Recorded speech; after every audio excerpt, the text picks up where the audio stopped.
Welcome. Z lab के इस video में हम लोग सिंपल इंटरेस्ट के कुछ एडवांस लेवल के प्रॉब्लम्स और उनको सोल्व करने के ट्रिक्स डिस्कस करेंगे। आइए फर्स्ट एग्जाम्पल देखते हैं। इसमें कोई अमाउंट दिया हुआ है 420 जो 4 इयर्स के लिए किसी को लोन दिया गया, कर्ज दिया गया और इंटरेस्ट रेट 4% है। तो पूछ रहा है कि एवरी ईयर एनुअल पेमेंट कितना होना चाहिए ताकि उसको 4 साल के अंत में इतना पैसा जो उसने दिया इंटरेस्ट के साथ वापस हो जाए। अब ऐसे में इस कॉन्सेप्ट को कैसे, ये इक्वेशन हमने लिखा, इसको हम लोग अपने सिंपल इंटरेस्ट के वीडियो पार्ट 1 में डिस्कस किया है। फिर यहाँ ब्रीफली हम डिस्कस करते हैं। देखिए, अगर इंटरेस्ट नहीं होता तो एवरी ईयर अगर उसको कोई भी अमाउंट, मान लीजिए ए अमाउंट लौटाना था, तो क्या करता, इसको अगर हम यहाँ लिखें ए अमाउंट जो उसने लिया था उसको लौटाना था, तो कितना लौटाता। अगर उसको इंटरेस्ट नहीं देना रहता और टी ईयर्स में लौटाना था तो x इंटू टी, A means x is equal to A by T हो जाता। लेकिन ऐसा नहीं है, उसको इंटरेस्ट भी देना है और इंटरेस्ट का रेट दिया हुआ है और टाइम भी दिया हुआ है। तो देखिए, इसको जब भी देगा तो इसमें एक इंटरेस्ट इंक्लूडेड होगा। तो कितना होगा, ये तो एक्स टी हो गया। अभी हमने जैसे डिस्कस किया कि उसको प्रिंसिपल अमाउंट लौटाने के लिए इतना लौटाना पड़ेगा एवरी ईयर, प्लस अब और कितना लगाए। तो देखिए,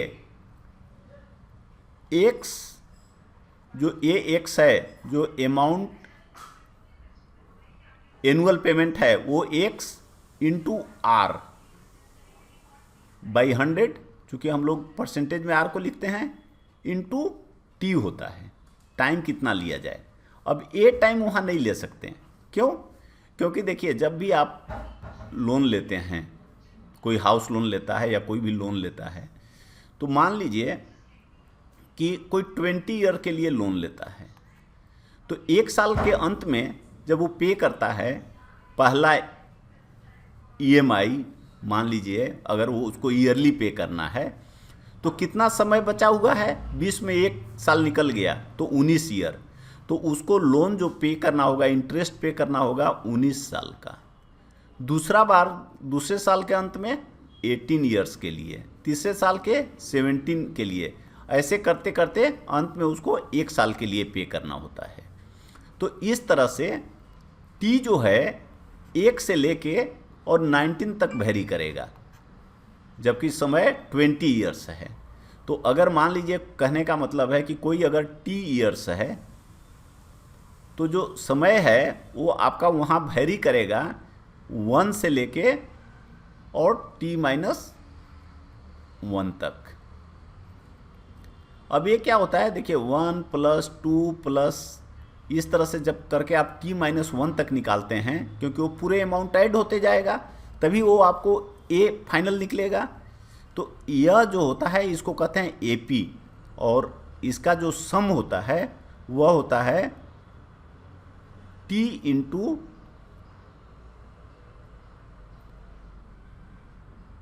टी माइनस 1 बाई 2। तो जैसे अगर मान लीजिए कि 20 साल की बात है तो 20 इंटू 19 बाई 2, क्योंकि 1 से लेके 1 प्लस 2 ऐसे जब करते हैं n तक का सम आता है, इसको अरिथमेटिक प्रोग्रेशन बोलते हैं, n इंटू एन प्लस 1/2। अब n के जगह t-1 रखिएगा तो आ जाएगा t-1 इंटू t/2। तो ये t के जगह पे रखना है t इंटू t-1/2। यहाँ t 4 है तो 4 गुना 3/2, और a r है आपका तो a हो गया। तो यहाँ देखिए x into r/100 into t के जगह पे कितना रखना है, t इंटू t-1/2, और इसको इक्वेट कर देना है जो अमाउंट लिया है उससे। a यहाँ इसलिए लिखते हैं कि इसमें इस पे जो 424 था उस पे जो इंटरेस्ट लग रहा है वो भी इंक्लूडेड है, और इस तरह से जब कैलकुलेट करेंगे तो हमारा आएगा 424।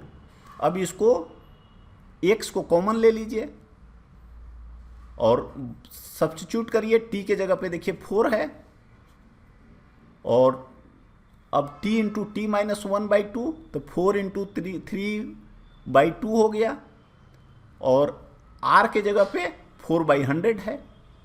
इसको सोल्व करिए तो a आ गया आपका 24/100, और इसको और आगे सोल्व करिएगा तो आ गया x into 424/100 means x is equal to 424। तो इस तरह से आप आसानी से 1 मिनट के अंदर इस प्रॉब्लम को एग्जाम में कर देंगे। और अगर इसको इनिशियल तरीके से स्टार्टिंग करेंगे फ्रॉम फर्स्ट प्रिंसिपल बनाना तो it will take much longer duration, बहुत टाइम लग जाएगा आपका। इसलिए इस कॉन्सेप्ट को समझना, इस इक्वेशन को बनाना सीखना बहुत इम्पोर्टेंट है, और मेरे समझ से अब इसमें कोई कंफ्यूजन नहीं होना चाहिए। अब आइए दूसरा प्रॉब्लम देखते हैं। यहाँ ऐसा प्रॉब्लम हम लोगों ने पहले भी देखा है कि अगर कोई मान लीजिए 60,000 रुपीज़ है और इसको आपको 2 पार्ट में इस तरह से इन्वेस्ट करना है या लोन देना है कि पहला पार्ट का मान लीजिए पहला पार्ट P1 है और दूसरा पार्ट P2 है। तो P1 और P2 दोनों को ऐड करिएगा तो स्वाभाविक है कि ये 60,000 आएगा। अब P1 पर इंटरेस्ट मान लीजिए कुछ आएगा I1, और P2 पे भी कुछ इंटरेस्ट आएगा I2, क्योंकि रेट दिया हुआ है, टाइम 1 साल के लिए ले लीजिए। तो अब I1 plus I2 is equal to 1 साल का टोटल इंटरेस्ट आ गया। अब इस I पे कितना परसेंट हुआ इसका,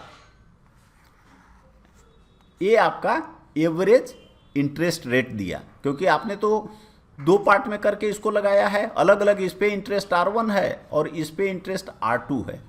लेकिन जब आप फाइनली कैलकुलेट करेंगे कि इंटरेस्ट इतना आया तो हमारा एवरेज इंटरेस्ट कितना आया, तो इसमें दिया हुआ है प्रॉब्लम में कि उसका एवरेज इंटरेस्ट 6.4% आया। तो हमें निकालना है कि ये P1 और P2 अमाउंट कितना है। एक तो तरीका है कि इसको आप मान लीजिए P1 को x है तो दूसरा हो जाएगा 60,000 माइनस x। एक अगर x है, ऐसे है तो इसको x मानिए तो ये हो जाएगा 60,000 माइनस x। अब इस पे इंटरेस्ट निकालिए जो दिया हुआ रेट है उससे, और इसको निकालिए, दोनों को ऐड करिए, उसमें 60,000 से डिवाइड करके 100 से मल्टीप्लाई करिए, परसेंटेज निकालिए, वो परसेंटेज 6.4 आएगा, और उससे आपका x अननोन है तो x का वैल्यू आ जाएगा, लेकिन बहुत टाइम टेकिंग होगा। तो इसलिए ऐसे में जैसे हमने पहले भी देखा है, हम लोग अलिगेशन का यूज करते हैं। अलिगेशन होता है वेटेड एवरेज। अपने मिक्सचर वाले वीडियो में हम लोगों ने इसको देखा है, और एक प्रॉब्लम पहले हमने इंटरेस्ट में भी किया है। तो इसको देखिए, जो लार्जर इंटरेस्ट रेट है वो यहाँ है 10 लिख दिए, स्मॉलर 6.4 लिख दिए। 6.4 जो एवरेज आया है दोनों का वो 6.4 है, 6.4 लिख दिए और इसको ऐसे स्ट्रेट लाइन से मिला देते हैं। 6.4 हमेशा ये दोनों के बीच में आएगा क्योंकि वेटेड एवरेज जो होता है हमेशा हाईएस्ट और लोवेस्ट वैल्यू के बीच में होता है। तो अब ये जो वैल्यू आता है यहाँ पे हम लोग पहले देखे हैं, ये इसको 10 माइनस 6.4 करिए 3.6 हो गया और 6.4 माइनस 4 करिए तो ये 2.4 आ गया। तो इसका मतलब यह है कि जो P1 अमाउंट है जिसको कि 4% से लेंड किए हैं और P2 अमाउंट है जिसको 10% से लेंड किए हैं, उन दोनों का जो रेशियो है 3.6 और 2.4 रेशियो में है और इसका सम जो है वो 60,000 है। तो अब अमाउंट कितना हो जाएगा, 4% वाला अमाउंट हो जाएगा पहला रेशियो का पोर्शन डिवाइडेड बाई दोनों 3.6 प्लस 2.4 इंटू टोटल अमाउंट। उसी तरह दूसरा कितना आ जाएगा 2.4, ये जो दूसरा पोर्शन है divided by ratio part into 60,000। तो इस तरह से हमारा आंसर हो गया 36,000 एंड 24,000। तीसरा प्रॉब्लम है, कोई सम है जिसको 4 ईयर्स के लिए देने पे वो अमाउंट 600 हो जाता है और उसी अमाउंट को अगर उसी रेट पे 6 ईयर्स के लिए आप लेंड कर दीजिए तो ये 650 हो जाता है। तो आपको पहला पार्ट में P निकालना है कि कितना अमाउंट था और दूसरा में रेट निकालना है। अब देखिए A इज इक्वल टू क्या होता है, A इज इक्वल टू होता है P प्लस I का फॉर्मूला PRT रख दीजिए। तो इस तरह से P कॉमन हो गया। अब हमें PR निकालना है, P सेम है तो इसलिए A1 बाई A2 करेंगे तो P कैंसिल हो जाएगा, R के लिए सोल्व कर देंगे, इतना आंसर हो गया। दूसरा केस में A1 और A2 का डिफरेंस हमें पता है, P सेम है और R का हमें पता है, तो P और R दोनों यहाँ कॉमन हो जाएगा और एक कैंसिल हो जाएगा और अंदर क्या बच जाएगा ब्रैकेट में T1 माइनस T2, तो यहाँ 6 माइनस 4 हो गया। तो PR इज इक्वल टू 50/2, तो P is equal to 50/2 by R और R हम लोगों ने यहाँ निकाला हुआ है कितना 1/20, तो 1/20 इसको R के जगह वैल्यू रख दीजिए 1/20 और सोल्व कर दीजिए तो ये 500 हो गया। ये हमारा आंसर हो गया। एक इस तरह से प्रॉब्लम करना स्ट्रेट फॉरवर्ड है, लेकिन इसमें आपको एग्जाम में समय लगेगा, इसलिए दूसरा तरीका है a formula R is equal to B minus AT2 minus BT1। और उसी तरह एक कैसे लिखे हुए हैं देखिए PR दोनों केस में सेम है। इस अब यहां पे देखिए T1 और A है A1, यहाँ है T2, A है A2। तो जैसे पहले भी हम लोग डिस्टेंस और टाइम वाले में देखे हैं, देखिए A क्रॉस मल्टीप्लिकेशन है, A यहाँ पे A1 T1 नहीं लिखकर अगर इसको आप A और इसको आप B लिख दीजिए तो क्या हो गया BT1 देखिए AT2। और हम लोग जानते हैं कि ऐसा जब भी प्रॉब्लम करते हैं तो इसको एब्सोल्यूट रखते हैं, मतलब हम लोग साइन पे ध्यान नहीं देते हैं, केवल उसका मैग्नीट्यूड लेते हैं। ये बड़ा आएगा तो इसमें इसको घटा देंगे, ये बड़ा आएगा तो इसमें इसको घटा देंगे। और उसी तरह P के लिए same thing AT2 minus BT1 by T2 minus T1, तो ये सेम रहता है। देखिए ये क्रॉस मल्टीप्लिकेशन है, ये सेम रहता है। R के केस में ये नीचे हो जाएगा और B माइनस A ऊपर होगा। P के केस में अमाउंट है ये ऊपर रहेगा और टाइम नीचे हो जाएगा T2 माइनस T1। तो इस फॉर्मूला का यूज करके प्रॉब्लम को बहुत ही आसानी से बनाया जा सकता है। एग्जाम में टाइम की सेविंग होगी। इस तरह से सिंपल इंटरेस्ट पार्ट 1, 2 और 3 वीडियोज में डिस्कस किए गए कॉन्सेप्ट, ट्रिक्स और एग्जाम्पल्स को समझकर और प्रैक्टिस करके किसी भी एग्जाम में आने वाले इस टॉपिक के प्रॉब्लम्स को आसानी से सॉल्व किया जा सकता है। जेड लैब के नए वीडियो की जानकारी के लिए इसे सब्सक्राइब और शेयर करना न भूलें। Thanks, good luck.